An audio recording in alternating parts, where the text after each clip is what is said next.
¿Dónde nos quedamos la clase pasada? ¿De qué estábamos hablando?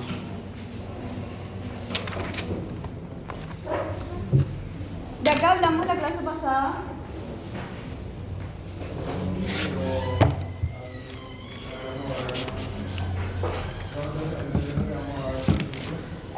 Sí, bueno. Pero de lo último que estuvimos hablando fue del empirismo, ¿verdad? El racionalismo versus el empirismo y cómo esas dos cosas estaban pasando al mismo tiempo, cosas digo como corrientes de pensamiento, estaban pasando al mismo tiempo en el mundo, ¿verdad? Por un lado teníamos a los racionalistas franceses que van a ser los que van a dar, digamos, la base para lo que va a ser todo el movimiento de abstracción, todo el movimiento racionalista, la arquitectura, el estilo internacional y todo eso que vamos a ver en las próximas clases. Y por otro lado tenemos el empirismo inglés, que se dio predominantemente en Inglaterra y que va a dar base a este tipo de arquitectura que, bueno, vamos a hablar hoy del surrealismo, pero también en la próxima clase vamos a hablar del organicismo, ¿verdad? Entonces van a ser estas dos grandes corrientes que lo que buscan es inspirarse en las formas de la naturaleza, ¿verdad? Esto es así una intro cortita porque la próxima clase vamos a hablar más en detalle de todo este origen y cómo se da y todo eso, pero ahora mismo vamos a adelantarnos más un poquitito por temas de tiempo, ¿sí? Para no volver demasiado repetitivo. En el libro se llama Formas del siglo XX, ¿verdad? De Josep María Montaner. Ustedes saben, los que ya lo leyeron, que es un libro que no trata solamente de arquitectura, sino que toca temas de filosofía, temas de música, literatura, etcétera, etcétera. Entonces toma o hace un análisis de todas las manifestaciones artísticas y culturales que se fueron dando específicamente en el siglo XX, ¿sí? Entonces nosotros vamos a tratar de dirigirnos un poquitito hacia lo que es la arquitectura, pero no nos vamos a olvidar de las otras representaciones, ¿sí? Porque generalmente estas cosas se retroalimentan entre sí, ¿sí? Sobre todo lo que es la forma de presentar el arte, ¿verdad? Generalmente cuando hay una temática muy fuerte o una forma muy fuerte de hacer arte en un periodo histórico específico, eso también afecta a la arquitectura, porque durante mucho tiempo el arte y la arquitectura se separaron, ¿verdad? Bueno, pero ¿qué pasa en este momento, verdad? ¿Qué es eso? Una cámara fotográfica, ¿verdad? Vieja, ¿sí? Bueno, ¿y qué hace esa cámara fotográfica?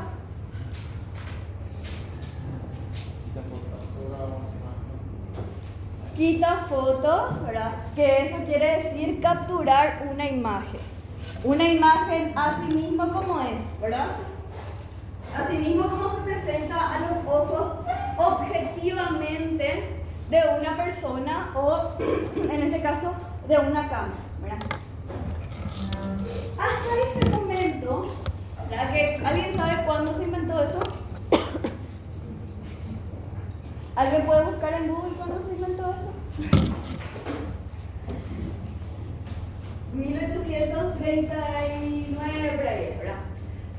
1939, 1940. Entonces, cuando pasa eso, lo que va a pasar es que si una máquina puede hacer lo que puede hacer un artista, entonces, ¿qué valor tiene lo que va a hacer un artista? ¿Verdad? Si una máquina puede hacer lo que yo puedo hacer con mi mano en una manera mucho más rápida, mucho más sencilla, mucho más barata, entonces de por ahí el realismo que yo tanto tiempo me empeñé en perfeccionar ya no tiene más tanto valor como arte, ¿sí? O puede no ser percibido como que tenga tanto valor como arte. Entonces, lo que va a pasar es que muchos artistas de ese momento, ya a finales del siglo XIX, inicio del siglo XX, van a empezar a pensar un poco y a redefinir lo que es el arte, ¿verdad? Hasta ese momento el arte era mímesis, ¿verdad? Era copiar lo que existía, y mientras más igual era lo que existía, era más arte, ¿verdad? Básicamente era así. Entonces, si se ponen a pensar, por ejemplo, en el arte del barroco, en el arte del neoclásico, todas son representaciones artísticas muy miméticas, ¿verdad? Muy iguales a la realidad. Entonces, al existir una maquinita que ya copia la realidad, así como es, los artistas se ponen a pensar un poco en cómo entonces tiene que ser el arte para este nuevo siglo. Y cada uno, o cada grupo de artistas, se pone a pensar entonces diferentes maneras de enfrentar esa realidad, ¿verdad? Y ahí nacen las vanguardias del siglo XX. Esto ya lo habíamos visto en ese pedazo, ¿se acuerdan? Pero básicamente se dividen en tres grandes grupos, ¿sí? Las primeras vanguardias, que van a estar, básicamente va a empezar con el impresionismo. El impresionismo es básicamente, ¿alguien sabe lo que es?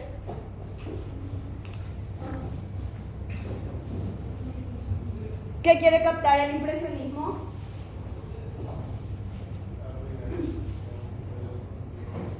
Ah, sí, ok. Quiere captar la primera impresión o la impresión de una situación en particular, y generalmente están muy fascinados por la interacción de la luz con los objetos, con el agua, con las transparencias, y es un arte que en realidad es súper rápido de hacer, porque justamente es tratar de captar un segundo. Entonces, las pinceladas van a ser rápidas y descuidadas, ya no vamos a hacer algo súper limpio y definido y con contornos esfumados y todas esas cosas. Ya no importa eso, sino captar la impresión de un momento específico, ¿verdad? Entonces, obviamente, entre los círculos artísticos de ese momento, eso fue una gran aberración. Se les trató de completamente rebeldes a los artistas que hacían estas clases de cosas y querían llamarla arte. Desde ese momento surgió también la gran condicionante, la gran pregunta de si qué es lo que es arte, y todo puede ser arte, sí o no, y por qué, cuáles son las condiciones que tiene que cumplir algo para que sea arte. Bueno, entonces a partir de estas vanguardias, lo que pasó es que se empezaron a como que a pensar que el arte no es algo que alguien te diga que es arte, sino que el artista mismo saca lo que tiene adentro, ¿verdad? Cómo va interpretando el mundo desde su propia visión y tratando de generar un lenguaje o una comunicación con el espectador, ¿verdad? Antes, por ejemplo, no sé, teníamos la Gioconda de Leonardo y Leonardo te decía, esta es la Gioconda, y vos decías, genial, esa es la Gioconda, ¿verdad? Nada que cuestionar. Pero después te va a aparecer un atardecer de Monet, ¿verdad? Y él te va a decir, esto es un atardecer, y vos te vas a quedar pensando, ¿será que es un atardecer? ¿Será que es otra cosa? ¿Me genera estos sentimientos, o este rechazo, o estas ganas de estar ahí? Entonces se genera una forma de arte mucho más que coenvolve, digamos, a las personas que están observando también. Entonces el espectador ya deja de ser pasivo y se vuelve parte de la conversación que trae esta obra de arte, ¿verdad? Básicamente. Entonces, los impresionistas lo hicieron de esa manera, ¿verdad? Dijeron, vamos a captar un momento en la vida, sin demasiada pienso detrás, no tiene mucha metáfora, es básicamente lo que está pasando ahora mismo, eso capto. Bueno, después, a partir de ahí, la gente se vuelve un poquito más jugada con su forma de hacer arte. Dice, bueno, estos captaron las cosas así como está. ¿Qué pasa si en vez de agarrar y tirarnos por los efectos de la luz, nos vamos y exploramos el color, ¿verdad? Y el color así de la forma más densa, más fuerte, que cause mucho impacto y eso, ¿verdad? Y que los temas sean una excusa solamente para poder explorar el color, entonces ahí trabaja lo que es el fauvismo, ¿verdad? Y van a ir saliendo diferentes corrientes dentro de estas primeras vanguardias. Se llaman así porque se dan antes de la Primera Guerra Mundial, ¿sí? Bueno, pues el modernismo trae algunas ideas también de lo que es la manera en la que se estaba viviendo en ese momento, y antes de la Primera Guerra Mundial, el expresionismo, que está también muy ligado a todo eso y a traer los sentimientos mucho más duros, fuertes y de por ahí feos que tenían las personas y hacer que el espectador sienta eso a través de la obra de arte. Después el cubismo, que es una exploración más geométrica de las cosas, ¿verdad? Esto es completamente cada línea diferente, ¿sí? Cada vanguardia va a desarrollar como su forma de pensar el arte, ¿sí? Entonces, van a ser grupos de artistas que se van a meter o insertar dentro de estas corrientes. Todos estos después van a influenciar lo que es las vanguardias que vienen posteriormente, ¿sí? Va a pasar toda la Primera Guerra Mundial, ya el mundo, cuando se le llamaba todavía la Gran Guerra, y el arte va a quedar en pausa, ¿verdad? Muchos de los artistas van a participar en el conflicto bélico, otros se van a escapar a Estados Unidos, y ahí va a moverse también otro gran semillero de artistas del siglo XX. Bueno, entre Europa y América entonces se va a desarrollar también lo que es el arte del periodo interbélico. Va a aparecer el dadaísmo, que es el arte sin sentido, ¿verdad? El arte a propósito sin sentido, quiere shock, no quiere otra cosa. Después el surrealismo, que es lo que vamos a hablar hoy. Después el constructivismo soviético, que va a ser un poco una interpretación geométrica también y una exploración de colores y formas, que también vamos a hablar más adelante.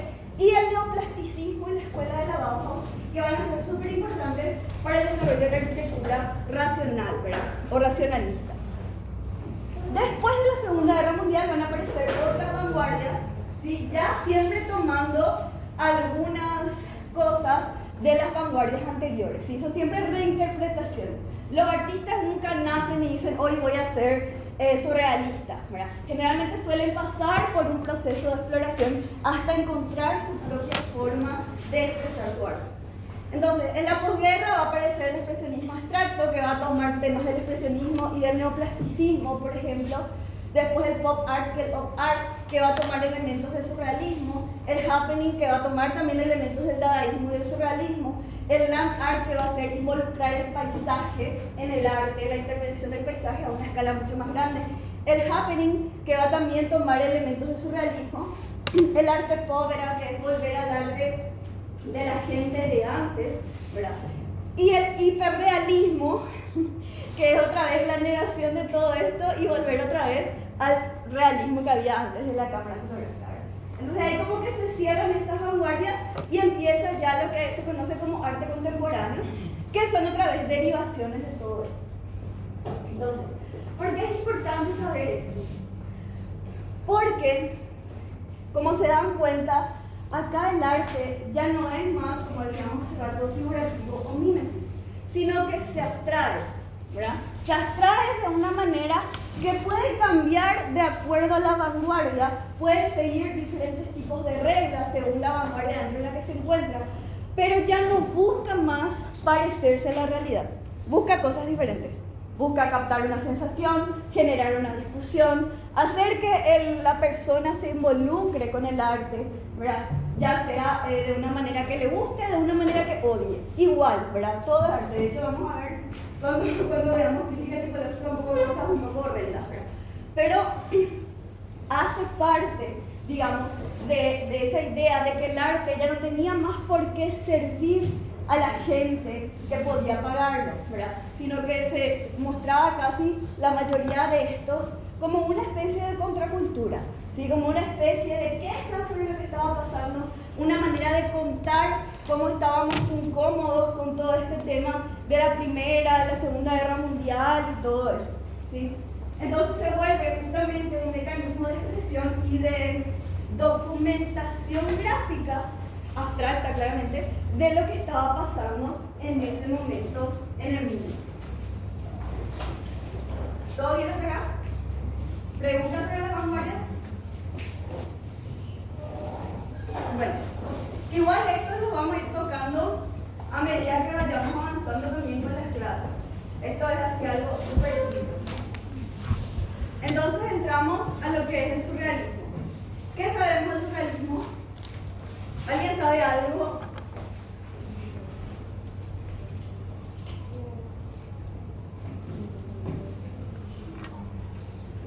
¿Qué nos dice nuestro... Sí, ok, sí. ¿Algo más que sabemos? Tiene la noción del tiempo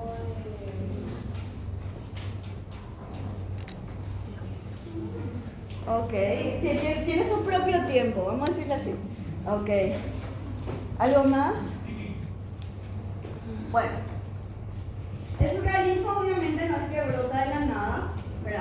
Obviamente tiene sus raíces de donde va a estar evolucionando, ¿verdad? Que es lo primero que vamos a ver. El surrealismo se basa muchísimo en lo que es el dadaísmo, ¿sí? El dadaísmo es este tipo de arte que básicamente quiere crear nomás un impacto, ¿verdad? No quieren crear una obra emblemática, no quieren que esto sea una gran obra de arte ni nada por el estilo, pero quieren que se entienda que esto también puede ser arte, ¿verdad? Eso es básicamente lo que quieren. Va a surgir en Zurich en 1916 y va a ser súper importante porque nos van a mostrar que claramente cualquier cosa puede ser arte, ¿verdad? Acá, por ejemplo, Michel Duchamp agarra una fuente, le dice él, ¿verdad? Y le pone la firma, una firma falsa, y empieza a vender como arte. Para él era una forma de burlarse de lo que la gente consideraba arte en ese momento. Entonces agarró, firmó, puso ahí, ¿verdad? Eso es el concepto del arte ready-made, ¿verdad? Eso ya está hecho, algo que ya está hecho quiere decir ready-made. Y básicamente agarrar y poner eso y reconceptualizar para que se vuelva arte, para que la gente entienda que eso es arte, ¿verdad? Al principio lo hizo de una manera para burlarse, ¿verdad? Y de hecho al final como que él terminó siendo burlado, ¿verdad? Porque dice él, le arrojé a la cabeza un urinario como provocación y ahora resulta que admira su belleza estética, ¿verdad? Yo le dije que era arte y ellos creyeron que sí era. Entonces, finalmente empieza a verse al objeto como un arte también. O sea, que el artista no necesariamente tiene que hacer el objeto, sino que si el artista agarra, pone y reconceptualiza, entonces eso también puede ser arte, ¿sí? Entonces estamos separando un poco lo que es el concepto de arte de la acción de hacer el arte. ¿Me explico? El pensar el arte es también algo súper importante. Entonces, es básicamente agarrar un elemento, ¿verdad? Este objeto ready-made, con total indiferencia visual, no importa lo que sea, ¿verdad? Y no tiene que tener buen gusto luego, ¿verdad? A propósito, luego debería hacer algo de mal gusto para que genere algo en las personas, ¿sí? Eso es algo importante.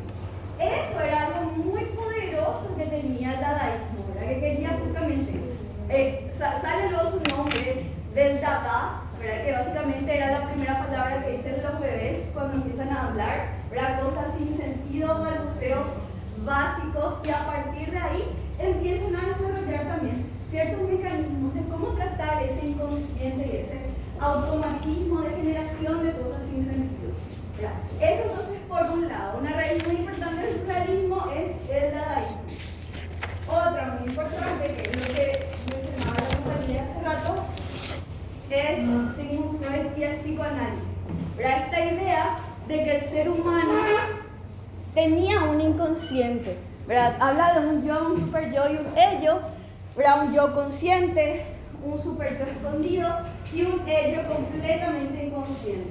Entonces, algunas cosas nosotros manejamos con nuestra conciencia, otras cosas están armadas por la sociedad en la que nosotros estamos desarrollándonos, o sea, ahí están nuestros valores, las cosas que nosotros nos animamos a decir o no, las cosas que el mundo ve como aceptables o inaceptables, y después está el ello, que es básicamente nuestro cerebro salvaje, completamente. Entonces, si nos volvemos animales, ¿qué haríamos básicamente?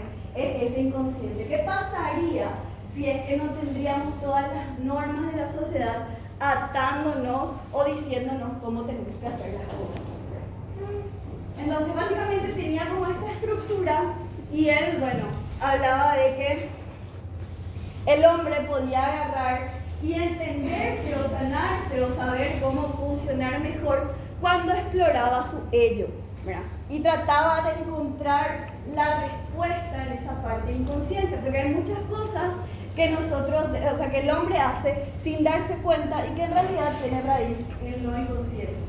Por ejemplo, qué sé yo, decirle mamá a la profe, ¿verdad? Es lo que se conoce como un desliz freudiano, ¿verdad? Algo que decís sin saber, sin darte cuenta, pero te sale nomás automáticamente porque estás pensando en esa figura de autoridad que en tu infancia fue tu mamá, ¿verdad?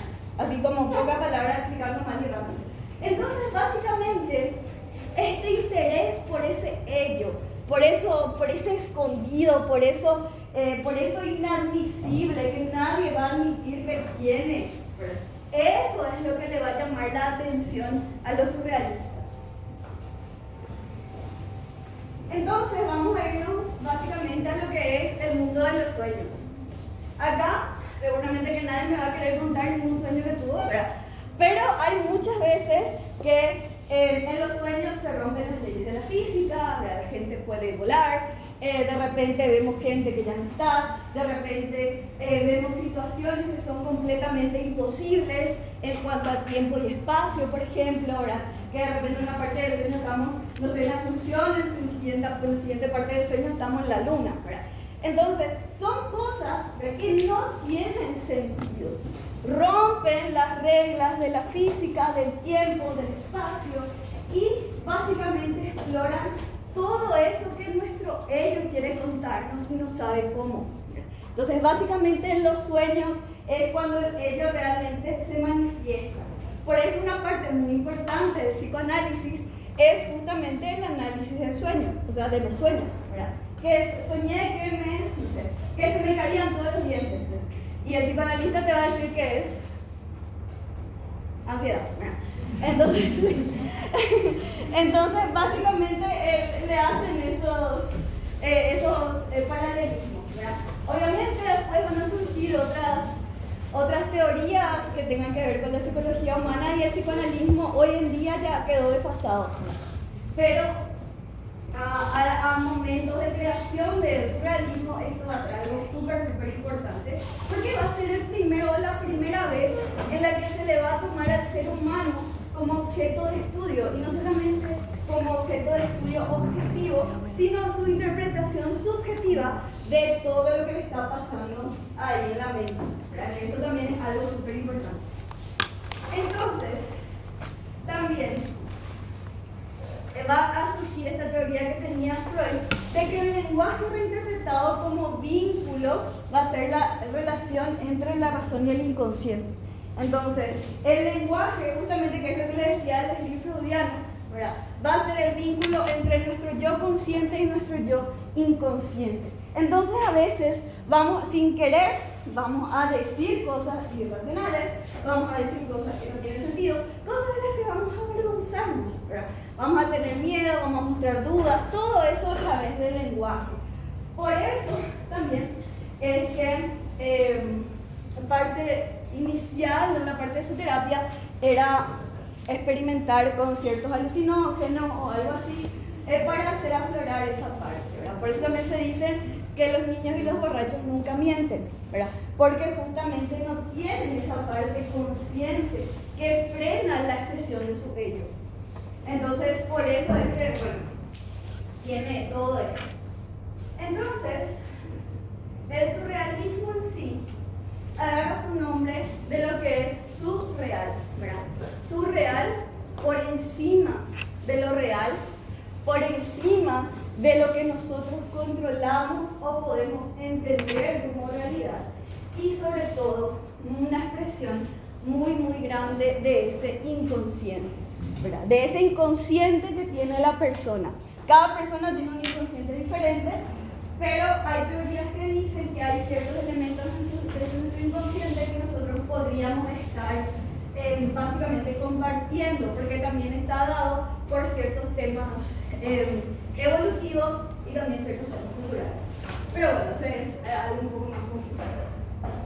Cuando empezaron a juntarse, claramente en París, porque ahí es donde pasa todo esto, ¿verdad? Empezaron a juntarse los artistas, dijeron, bueno, genial esto del Dada, pero ¿qué pasa si le metemos un poquitito de esta corriente que trae también Freud? ¿Verdad? Entonces se juntan y dicen, bueno, vamos a trabajar con algo que sea surreal, algo que sea por encima de lo real, y vamos a hacer un manifiesto. Entonces hacen un manifiesto que es el primer manifiesto surrealista que escribe el señor André Breton, que es básicamente, o se le conoce a él como el papá del surrealismo, ¿verdad? Y ahí es donde define también exactamente lo que es el surrealismo. Bueno, el PPT lo van a tener en la plataforma, así que no sé si hace falta que le quitemos foto, pero acá básicamente dice que el surrealismo es el automatismo en su estado puro, ¿verdad? Que cada uno puede expresar, ya sea hablando, ya sea escribiendo, ya sea dibujando, cómo funciona en ese momento su pensamiento, ¿verdad? Cómo las cosas o las ideas se van hilando entre sí sin que la razón se meta en el medio, ¿sí? Básicamente es eso de, bueno, dibujar algo y después darle color y eso, y de ahí sale la obra de arte. Ese automatismo, esa ausencia de razón, cualquier también exigencia cultural, moral, ética, etcétera, mental, eso no existe. Es todo básicamente darle el control a tu inconsciente cuando estás creando la obra. Entonces, también tiene un concepto de tiempo que es básicamente como los sueños, ¿verdad? Inexistente, sin dueño, aleatorio, completamente imprevisible, completamente incontrolable, ¿verdad? Cada mundo dentro del surrealismo, porque cada artista va a crear su propio mundo, va a tener un tiempo diferente, pero nunca va a ser el tiempo racional. Nunca una obra surrealista vos la vas a poder entender de una, o en un periodo de tiempo que te llevaría a entender una obra mucho más, no sé, renacentista, ¿verdad? ¿Por qué? Porque está creada por capas, por metáforas, por un montón de cuestiones que te hacen verla cada vez más, y ninguna de las cosas aparenta tener sentido una con otra, ¿verdad? Entonces eso va a ir generando este tiempo raro. Entonces va a explorar lo que estábamos hablando, ¿verdad? Que es el mundo de ese inconsciente, eso que nosotros no tenemos control. Bueno, obviamente cuando esto surge es un poco, va a ser una vanguardia muy negativa, ¿sí? Antiproductiva e incluso revolucionaria. ¿Por qué les parece? ¿Por qué les parece que la exploración del inconsciente a través del arte puede ser algo revolucionario?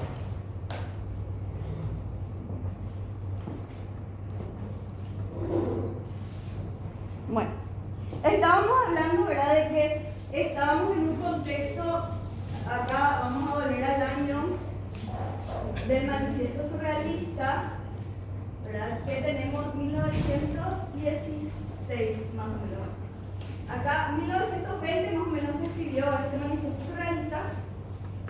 Entonces, ¿qué teníamos ahí? Estábamos en la entreguerras, estábamos en los The Roaring Twenties en Estados Unidos, la época del Art Deco, de Gran Gas y todas esas cosas, ¿verdad? La producción capitalista full, ¿verdad?, en el que tenían que agarrar y producir y generar dinero, y que el dinero era lo que movía el mundo y todas esas cosas, y que fue el dinero y los recursos los que van a ir empujando las guerras mundiales y todas esas cosas, ¿verdad? Entonces, vamos a ver cómo a medida que avanza el surrealismo, se vuelve básicamente casi un manifiesto de izquierda, ¿verdad? Entonces, al ser de izquierda, se expresa mucho con esta desestabilización del mundo capitalista y de la producción, o sea, de que la cosa tenga valor porque genera plata, ¿verdad? Por eso dice antiproductiva. Las cosas no tienen por qué basar su valor en la plata que puedan generar, básicamente, ¿verdad?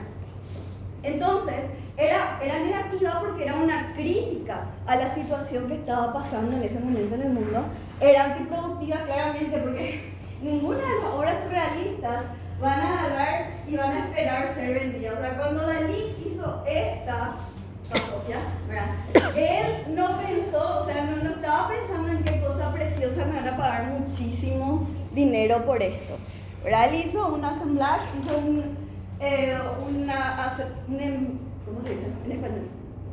Ensamblaje de los elementos de un teléfono y una langosta, cosas que no tendrían ningún sentido entre sí, y básicamente puso esto. ¿Funciona para algo? No funciona para nada. Una langosta de verdad, no funciona para nada. Pero funciona para hacernos pensar un poco en que esto puede ser arte. Nos ayuda a cuestionar. Realmente un teléfono debería ser siempre un teléfono de la manera en la que nosotros conocemos los teléfonos. Podríamos replantear un poco el concepto de teléfono. Cosas así, ¿verdad? Incluso, de por ahí ni siquiera nos vamos tan lejos. De repente miramos más así y decimos, qué feo. Y ahí Dalí está contento, ¿verdad? Contento porque causó una sensación en nosotros, ¿verdad? Causó que nosotros respondamos a eso que él luego a propósito puso como irracional. ¿Entienden lo que estoy diciendo? ¿Sí? Bueno. Entonces, volviendo al tema que estamos, básicamente entonces es contraria a ese productivismo del poder y de la sociedad establecida, ¿verdad? Cómo estamos explorando el subconsciente, ¿verdad? El ello, nuestro yo más primal, enfermo y hasta, en algunos casos, como muchos de ellos, hasta pervertido, ¿verdad? Eso, obviamente, en la sociedad burguesa de finales del siglo XVIII, inicio del siglo XX, era completamente horrendo, ¿verdad? Entonces criticaba, como decíamos, los valores de lo que la sociedad consideraba que eran válidos o que eran buenos. Bueno, y esto era un grupo de surrealistas que estaban dentro del movimiento. Había muchos más, ¿verdad? Acá el que más le conocemos es Dalí, pero en realidad el papá del surrealismo es André Breton. Después está René Magritte, Marc Ernst, está también Jean Miró y Remedios Varo y unas cuantas personas más, ¿verdad? Entonces cada uno de ellos va a ir desarrollando su propio mundo y su propia forma de hacer o de explorar el subconsciente. No todos van a terminar en obras pictóricas. Algunos van a escribir poemas, también algunos van a explorar el cine, van a explorar el arte, la pintura, la escultura. Todo eso va a ser parte de esta exploración del inconsciente. Y sí, o sea, cada uno de estos quería generar algo que se alinee con las líneas de la exploración de este subconsciente. Pero no había necesariamente una receta, porque eso obviamente iba a limitar el subconsciente, ¿verdad? Así se hace el surrealismo, ¿verdad? Eso va a limitar mucho el automatismo que se necesita para la exploración del subconsciente. Entonces lo que hacen es, tratan de generar ciertos mecanismos que ayuden a liberar lo irracional, ¿verdad? A liberar ese subconsciente, que son los mecanismos del surrealismo. Básicamente lo que quieren es hacer aflorar lo irracional y lo fantástico, porque a veces, claramente, así nos pasa a nosotros también cuando hacemos un proyecto, no sabemos por dónde empezar o tenemos bloqueo creativo, ¿verdad? Y no sabemos cómo continuar. Entonces ellos agarran y establecen ciertas cositas que pueden ayudar a que se prenda el clic del subconsciente y salga todo lo que tiene que salir, para bien o para mal. Bueno, algunos que mencioné en nuestro libro son el azar, ¿verdad? Que básicamente el azar sea parte de la obra, ¿verdad? Que sea parte misma del proceso creativo de la obra. Entre Le Grand Verre, que es básicamente el gran vidrio de Marcel Duchamp, que él, empezó siendo dadaísta y después se va a volver también, va a tocar elementos surrealistas. Y esto básicamente era un gran cuadro. Arriba estaba la novia Y abajo, sí, no se ve, no se entiende mucho como eso, pero así era su discurso de venta. Y abajo están todos sus pretendientes, ¿verdad?, que tienen que ganar su mano. Básicamente esa era la historia que él contaba detrás de ese cuadro, pero nunca consideraba que estaba completo. Pero ya le pidieron que se vaya a hacer la exhibición de ese cuadro, entonces bueno, cargó en el flete y llegó. Durante el proceso de traslado, el vidrio en el que estaban estos dos elementos se rompió, ¿verdad? Entonces, cuando se rompió ese vidrio y se bajó en el sitio de la exposición, ahí es cuando Marcel Duchamp decidió de que la obra estaba completa, que eso era lo que necesitaba la obra para terminarse, ¿sí? Que la intervención del azar era lo que finalmente terminó haciendo esa obra, ¿sí? Entonces, el permitir que el azar sea parte del proceso creativo es algo que los surrealistas abrazan mucho.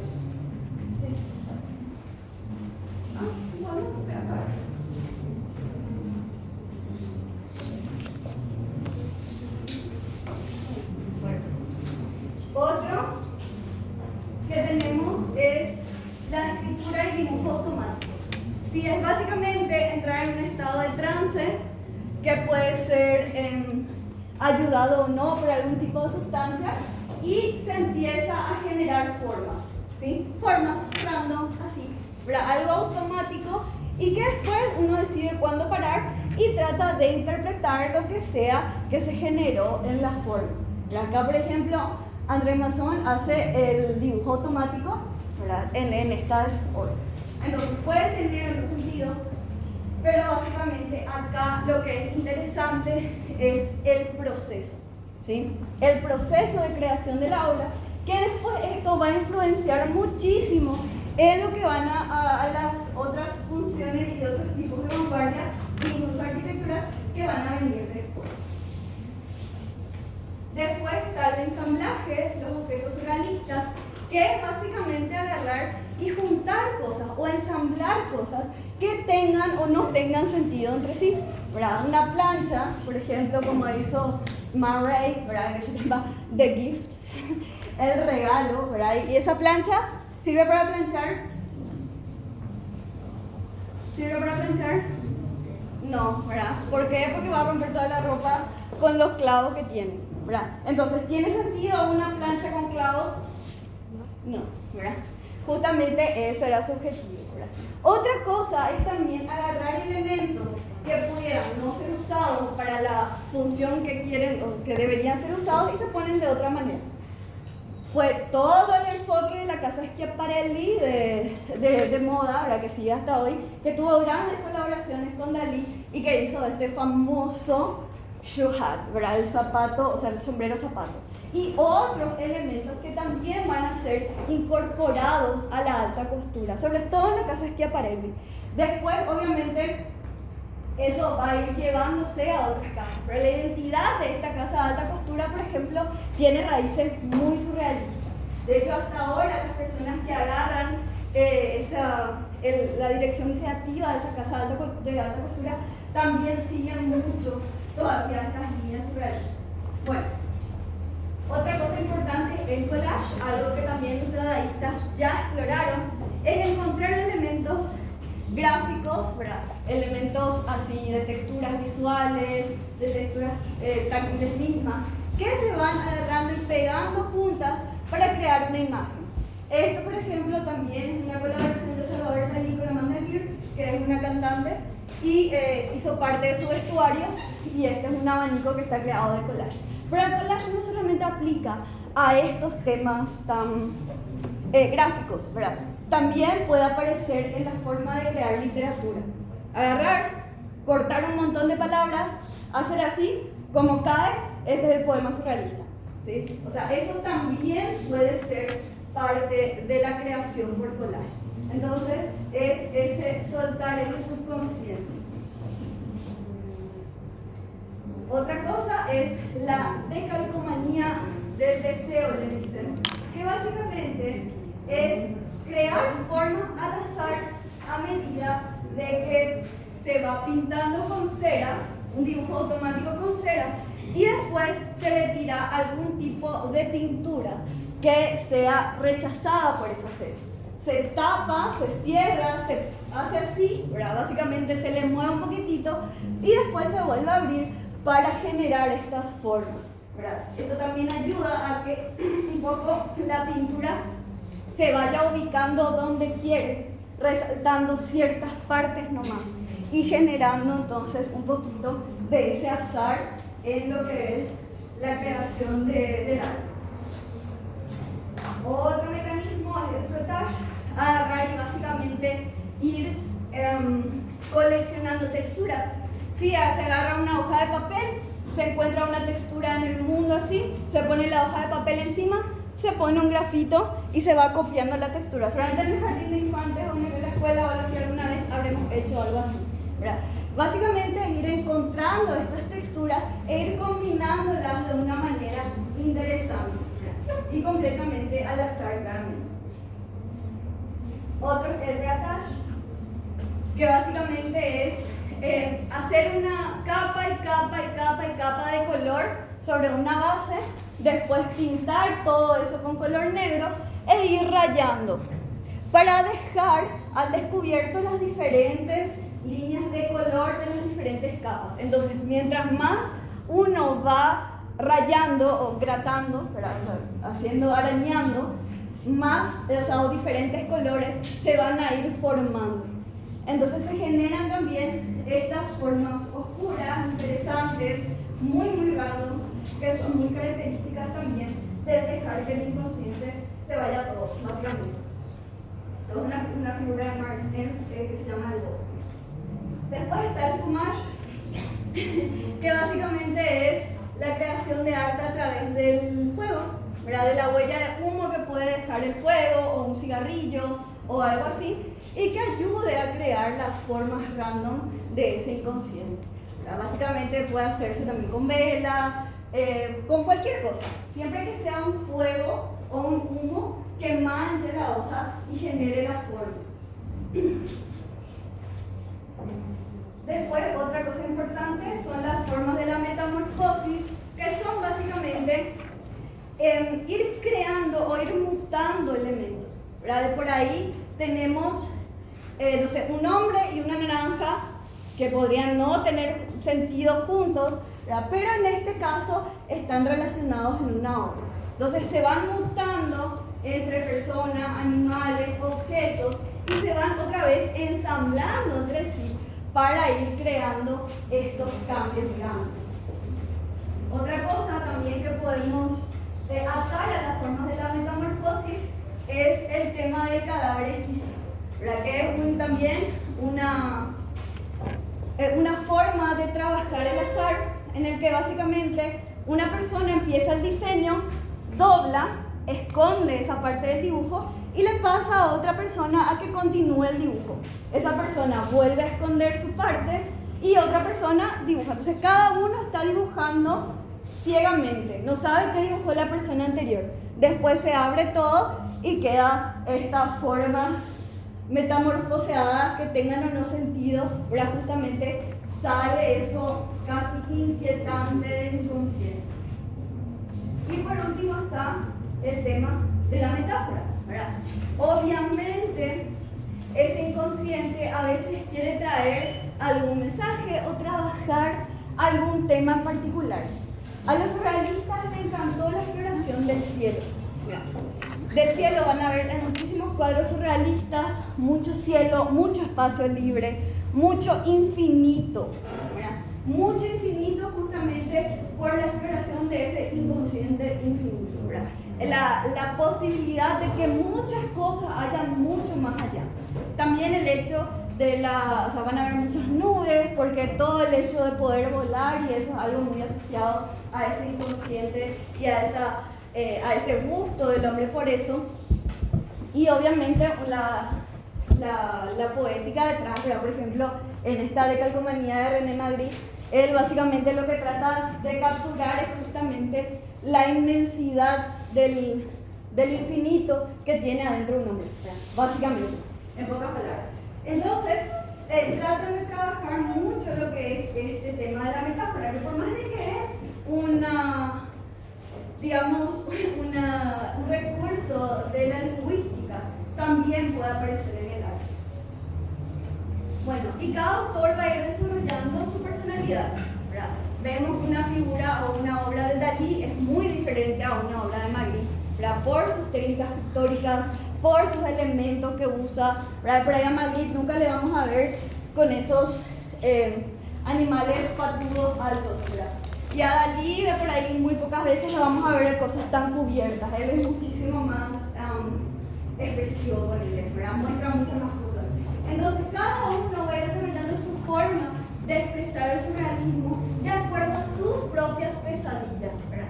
A sus propias limitaciones, ¿verdad? Por ejemplo, Dalí, o sea, todo el mundo conoce, no puse acá porque todo el mundo conoce la obra de La persistencia del tiempo, ¿verdad? ¿Cuál es que eso es? ¿Cómo esos son? Relojes que se derriten. Sí, los relojes que se derriten, ¿verdad? Eso es famoso, uno piensa Dalí y los relojes que se derriten, o piensa surrealismo y los relojes que se derriten, ¿verdad? Bueno, eso está atado a que Dalí tenía problemas de funcionamiento fisiológico, ¿verdad? Entonces, mucha obra suya terminó con elementos muy blandos, ¿verdad? Justamente por este problema de funcionamiento que tenía. Entonces trataba de lidiar con su frustración pintando los elementos. Entonces cada artista va a ir trabajando con sus propios demonios, digamos, en cada una de sus obras. Entonces, lo que nos interesa a nosotros, cómo eso se traslada a la arquitectura. Obviamente, como vimos, demasiado difícil es atar un tema tan random, ¿verdad?, como es la abstracción del subconsciente a algo tan particular, físico y funcional que tiene que ser una obra arquitectural. Obviamente tiene que tener firmitas, utilitas y venustas, ¿verdad? Tiene que poder funcionar, tiene que poder pararse, tiene que ser lindo, ¿verdad? De por ahí el surrealismo, no sé si nos da alguna de las tres, ¿verdad? Depende mucho. Entonces, las exploraciones que se hacen del surrealismo muy pocas veces se llegan a hacer completamente o a construir en una escala real, ¿verdad? Sí, hay algunos, ¿verdad?, como vamos a ver enseguida, pero hay muchos más, digamos, proyectos de exploración de eso, ¿sí? Bueno, el papá de la arquitectura surrealista es este señor, Friedrich Kiesler, ¿verdad? Este señor básicamente también, o sea, es un arquitecto que básicamente nació en el Imperio Austrohúngaro, ¿verdad? Se formó en Viena como arquitecto y empezó un poco con formas de hacer arquitectura más racionalistas, por supuesto el organicismo, y sí, un gran recorrido por diferentes formas de hacer arquitectura, hasta que llegó un momento que por la guerra él se fue, emigró a los Estados Unidos, y ahí él entró en contacto con el grupo de los surrealistas. Entonces, ahí él se halla, ¿verdad? Y es muy feliz, y empieza entonces esta exploración de espacio inconsciente. Él básicamente lo que quiere es crear arquitectura en donde el espacio sea completamente blando, en el que todo está permitido, donde nada pueda tener límites y todas las cosas puedan funcionar de una manera armónica, ¿verdad? Él realmente va a ser el primero que se anime a generar algo así y va a generar lo que es la casa sin fin, ¿sí? La casa sin fin es un espacio fluido, continuo, con muchos muros curvos, y realmente lo que tiene es que no muestra ningún límite. O sea, para Kiesler lo importante era que la persona es un ente orgánico, ¿verdad? Es algo que vive, es algo que se mueve, algo que necesita pertenecer a algún lugar, ¿sí? Y necesita un espacio que reporte a eso, ¿verdad? Que las circulaciones de eso generen, o sea, no generen conflictos entre los otros miembros de la vivienda, que todos los espacios sean suaves para que no hayan esquinas que puedan llegar a sentirse agresivas para el ser humano, ¿verdad? Entonces, todo sea así bien fluido, bien redondo, bien como casi justamente una nubecita surrealista, ¿verdad? Obviamente, esto otra vez, esto es lo que se ve por fuera. Por dentro, cada uno de los espacios era su propio cocoon, ¿verdad? Era su propio, ¿cómo se llama? Como su propia cápsula, ¿verdad? Entonces se van creando espacios interiores a otros que después eso genera una forma súper interesante. Porque decía Kistler, ¿verdad?, que la forma se debería relacionar completamente con su entorno, ¿sí? Que no podemos agarrar y disociar la forma de su entorno ni de las personas que van a vivir con él en ese espacio, ¿verdad? Entonces se hace un análisis funcional justamente de la zona pública, la zona privada y cómo estos van a relacionarse entre sí para no crear conflictos, y después hace obviamente la maqueta de esos espacios y casi parece un organismo vivo. Por eso es que el surrealismo en nuestro libro está metido en la parte de organicismo, ¿verdad? Porque tiene mucha relación con esa reinterpretación de la mímesis de la naturaleza, ¿verdad? No copia a sí mismo como es la naturaleza, tiene un nivel de abstracción, pero sí le es importante esa relación con el medio, ¿sí? Para que el hombre se pueda relacionar con su entorno de una manera completa, ¿verdad? No solamente física, que podría darle cualquier otro estilo de arquitectura, sino también espiritual y social, ¿verdad? Que realmente pueda integrar todas estas cosas. Decía Kistler que la forma no sigue a la función, sino que la función sigue a la visión. Sí, eso va a ser algo muy importante que va a ir diferenciando un poco lo que es la forma de pensarle a la arquitectura. O sea, uno primero tiene el concepto abstracto de la situación, ¿verdad? Póngale que empiece con un sistema automatista de generación de forma, ¿verdad? O alguno de los procesos que haya usado para la creación de esa forma dentro de la metodología surrealista, y después se le pone la función y después se le pone todo el resto, ¿sí? Es muy diferente a otras formas de generar arquitectura que vamos a ver más adelante. Entonces, Kistler también decía que la vida es polidimensional, orgánica y fluida, ¿verdad?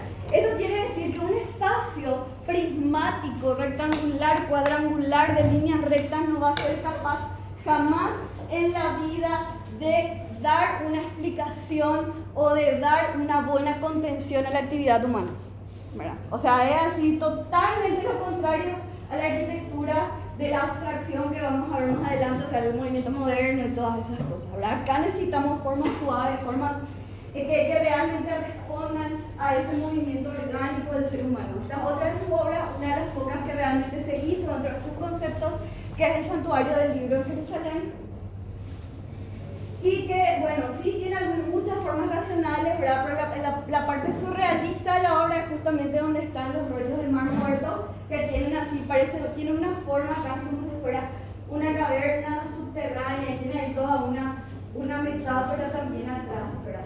Básicamente tratando de traer todas esas texturas casi primitivas a ese espacio, para que uno realmente se pueda sentir, un ser humano que llega y se pueda sentir casi como en una cueva, protegido por de todo lo que está pasando atrás, y tener un momento mucho más íntimo con este rollo que para muchos es muy sagrado. Entonces eso es algo muy importante para él. Bueno, y Kistler va a ser uno de los, digamos, de los primeros que va a empezar a trabajar con el surrealismo. Después va a aparecer este fantástico señor Frank Gehry, ¿verdad? Que básicamente él es uno de los pocos que hasta ahora sigue haciendo de alguna manera un poco de arquitectura surrealista, pero básicamente él no se considera necesariamente surrealista, pero utiliza mecanismos del surrealismo para la creación de su hecho arquitectónico, ¿verdad? Entonces, ¿qué hace él? Él usa el método paranoico crítico que usaba Dalí cuando creaba, ¿verdad? Que también se le atribuye esta frase a Hemingway que dice "Bright, drunk, edit sober", ¿verdad? O sea, escribí borracho y edita sobrio, ¿verdad? Entonces, deja que tu inconsciente haga el trabajo creativo y después transforma eso, ¿verdad?, a algo racional una vez que haya pasado la resaca, ¿verdad? Que hace que eso después se pueda parar solo. Pero el primer trazado, ¿verdad?, que sea tu mente inconsciente el que hace. Eso era atribuido a él. Mucha gente dice que era un entonces, ¿verdad? Pero queda bien para explicar un poco este método para el método crítico, porque justamente libera ese ello en el proceso creativo. Entonces, no es imposible utilizar métodos de lo que es el surrealismo para la creación de un hecho arquitectónico. De hecho, es algo que puede ayudar a diferenciar muchísimo un tipo de obra de otro. Entonces, básicamente, es hacer inconscientemente y después pensarlo de manera fría y eficiente, de acuerdo a todo lo que sabemos de estructura y demás, para que eso quede funcionalmente y estructuralmente bien. Bueno, entonces lo que Gay usaba eran estos elementos del objeto encontrado, ¿verdad?, del collage y del espacio onírico para generar sus edificios, ¿verdad? Este parece ya un edificio después de ser bombardeado casi, ¿verdad?, pero básicamente responde a esta creación de espacio onírico, ¿verdad?, porque no es solamente algo para ser visto desde afuera, sino para ser experimentado desde adentro. Entonces, básicamente, Gay lo que hace es nos invita a sus pesadillas, ¿verdad?, para que nosotros podamos ir entendiendo un poco esos espacios. También usa mucho el cambio de escala, que era algo que hacían los dadaístas luego ya, ¿verdad? Esta es la sede de una agencia publicitaria en California, y esto que es son unos binoculares, ¿verdad? Justamente son unos binoculares que están completamente cambiados de escala. Encima de una agencia publicitaria, ¿qué tienen que ver los binoculares ahí? ¿Verdad? Pero básicamente ata eso dentro de lo que es el esquema del edificio y le da una imagen inolvidable, ¿verdad? Para siempre, si vos vivís ahí a la vuelta, le va a decir a alguien que nos lleva a tu casa, ves los binoculares, ¿verdad?, siempre se va a volver el hito de la zona, ¿verdad? Va a ser completamente reconocible. Acá hay otro, ¿verdad? Está una casa de estudio que él hizo para un amigo, y básicamente él dijo, bueno, vamos a entrar a formas un poco más rectas, ¿verdad? Pero no hay un ángulo recto en esa casa, ¿verdad? Todas son formas así completamente trapezoidales, pero y encima están encadenados casi como si fuera una pesadilla. Los muros no llegan hasta el techo, la escalera empiezan en lugares rarísimos, terminan en el medio de una pared. O sea, uno si toma un poquito y entra en esta casa se puede llegar a desesperar, ¿verdad? Entonces es una situación que a propósito se ve como caótica, ¿verdad?, que a propósito se quiere mostrar como casi imposible, ¿verdad?, casi irracional, agarrando y jugando un poco con esta cosa del inconsciente. Incluso no paró ahí, hizo con su propia casa, ¿verdad? Le agarró, compró una casa cualquiera, ¿verdad?, una casa súper clásica, y agarró y empezó a hacer collage y ensamblaje, porque tenía que crear una cocina nueva. Entonces empezó a poner chapas, empezó a poner cosas raras ahí, y generó esto, ¿verdad?, que justamente parece una casa que nunca terminó de construirse todo, que sigue en obra, ¿verdad?, porque parece todo el vallado de la obra, todo eso que está ahí, pero el espacio interior tiene una calidad impresionante, ¿verdad? Volumétricamente hablando, este es el bloque de la cocina, no ve acá, ¿verdad?, y ve todo lo que es esa estructura, y como el cielo, que es siempre una metáfora surrealista, también entra en ese espacio, ¿verdad? Entonces es algo que puede no tener sentido, ¿verdad?, para los ojos de la estética contemporánea, ¿verdad? Puede ser criticable, puede ser para qué es lo que hace, o sea, todo, totalmente, ¿verdad? Pero justamente en el atreverse a explorar ese inconsciente está el valor de esta obra y de todas las obras de Gay luego, ¿verdad? Porque vamos a ver cosas también como esta, ¿verdad? Esta es una de las obras más famosas de Bilbao. Este museo es fantástico, o sea, este museo está hecho, básicamente todo el recubrimiento es metálico, así los techos son una cosa de locos, tiene goteras, pero, o sea, a nivel técnico sí tiene muchísimos problemas, ¿verdad? Pero a nivel conceptual, a nivel formal, es una cosa impresionante, ¿verdad? Muchos lo dicen, incluso salieron los Simpsons en la época, ¿verdad? Que él agarraba, hacía así, tiraba y esa era su obra, ¿verdad? Que también es un mecanismo surrealista, por cierto, ¿verdad? También es posible, nos burlamos, pero puede ser posible. Entonces, lo que trata de hacer con este museo, como está en un lugar tan particular, es que justamente sea eso, ¿verdad? Que nos transporte a un lugar casi onírico, entre sueño, entre pesadilla, y que obviamente nunca nos olvidemos de este museo. Hay demasiadas cosas interesantes con este museo, ¿verdad? Primero veo todos los espacios interiores, ¿verdad?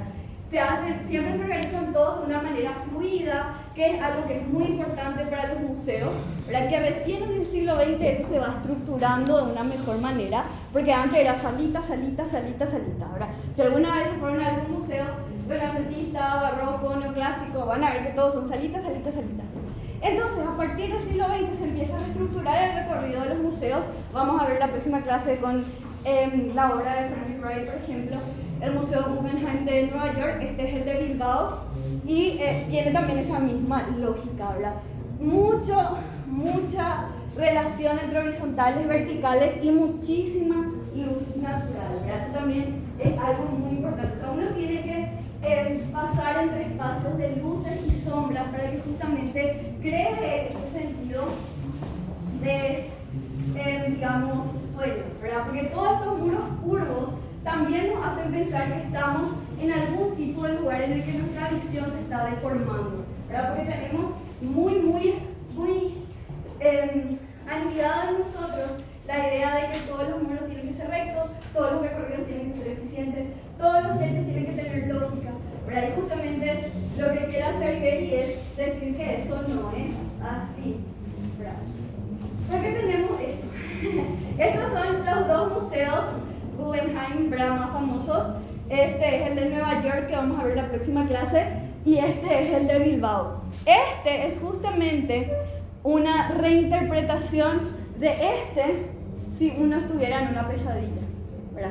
¿Cómo podemos nosotros reinterpretar el lugar de acceso más importante del Museo de Nueva York y llevarlo a ese inconsciente o a esa deformación que da el sueño? Entonces él empezó a jugar con la forma de sus muros, con las luces y sombras que genera el techo, para generar claramente la deformación que daría un sueño. ¿Se entiende? ¿Le ven? ¿Tiene sentido? O eso es lo que dijo mismo, ¿verdad? Bueno, también lo que quiere el Señor es ir creando la colisión de muchos volúmenes, ¿verdad? Para ir creando cosas que parezcan no tener sentido, ¿verdad? Que parezcan que estamos en un sueño.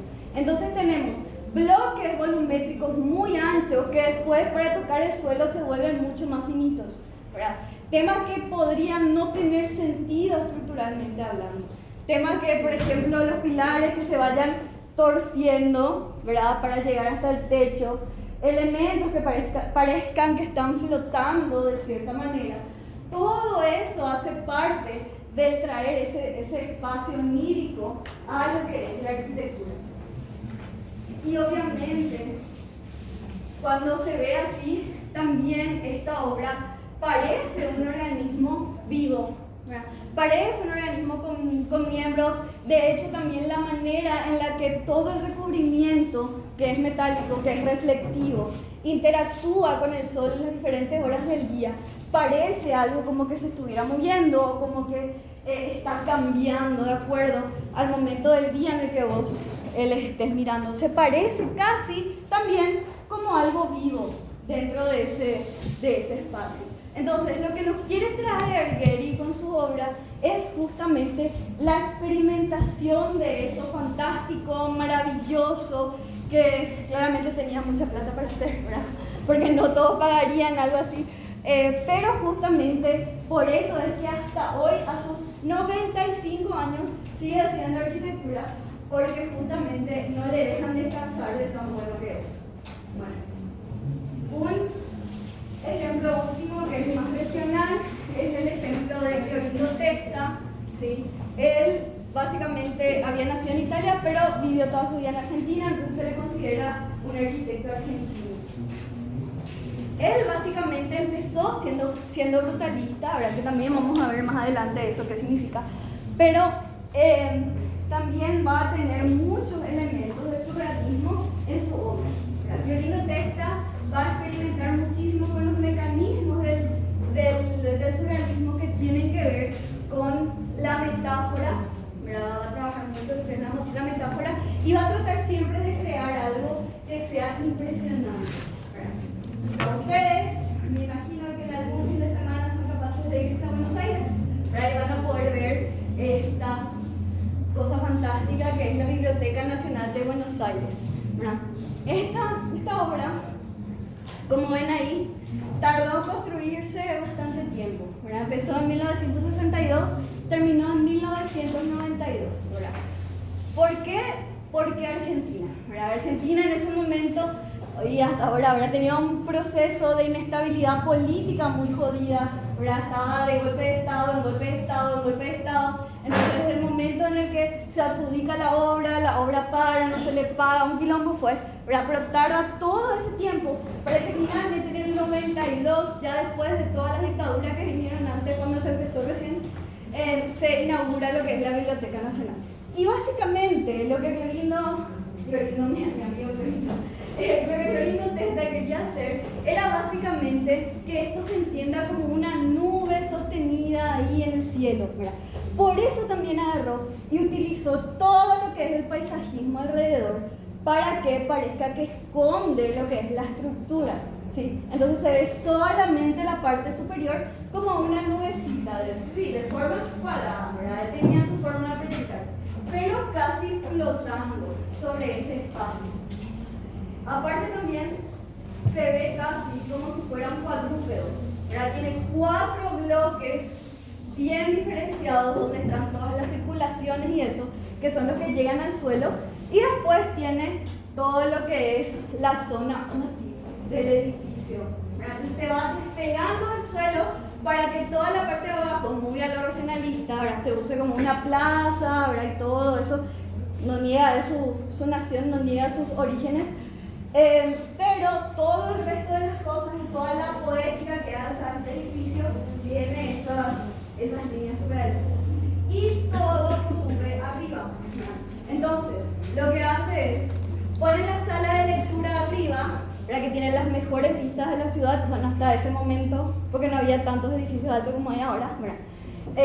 Pero tiene unas vistas geniales y después todos los otros elementos cuelgan de ese gran volumen de sala de lectura. Entonces de este lado, por ejemplo, está colgando casi como un organismo vivo, ¿verdad? Un auditorio, y acá en voladizo también colgando, ¿verdad? Casi como un monito con su hijito que le cuelgan así, ¿verdad? La cafetería de ese lado, ¿verdad? Entonces todo cuelga de ese volumen principal, aparte de todo el delirio estructural que está pasando ahí, también que es un tema para otro momento. También el tema de esta idea de querer asemejarse a un elemento orgánico sin copiar un elemento orgánico, que es muy importante. Eso es algo que él trae muy bien a su obra, ¿verdad? Entonces, así a medida que tiene la función va adaptando su forma propia y se genera entonces ¿verdad? Todo lo que pueda verse duro, como la simetría, eso todo está matizada, la escala está bastante una escala humana, por lo menos los espacios interiores, ¿verdad? Y trata, por más de que está trabajando con el elemento muy brutalista que es la expresión o la materialidad del hormigón, igual trata de tener estas formas orgánicas y fluidas cuando está organizando los espacios y está terminando esta obra. Uno ve por primera vez y puede decir, no, esto no tiene sentido que sea algo orgánico porque tiene formas muy cuadradas, ¿verdad? De por ahí puede pensar, claro que Kistler se estaría revolviendo en su tumba si es que alguien la asocia con una obra así, ¿verdad? Pero el proceso creativo y el proceso estructural, o el proceso conceptual, mejor dicho, de esta obra es la que sigue los parámetros del surrealismo. Bueno, ¿tienen alguna pregunta? ¿Alguna pregunta, comentario, insulto, amenaza? Bueno, entonces vamos a pasar a lo que es la actividad de hoy. ¿Sí? Y en ese sí no voy a responder preguntas, me quedan las preguntas ahora, ¿no? Vale. Entonces vamos a hacer lo que es esta actividad. Y dice, ¿por qué se dice que el surrealismo en sus inicios pretende ser una vanguardia negativa y antiproductiva? Hablamos mucho de eso. Ahora, si pueden completar, por favor, hagan una hoja aparte, pongan nombre, apellido y respondan la pregunta. Háganlo con sus propias palabras, por lo menos 2 párrafos, ¿sí? Por lo menos. Piensen un poco en la argumentación, piensen un poco en el detalle, cómo van a estar explicando eso, la estructura del discurso, ¿sí? Y terminan, me entregan y son libres, ¿sí?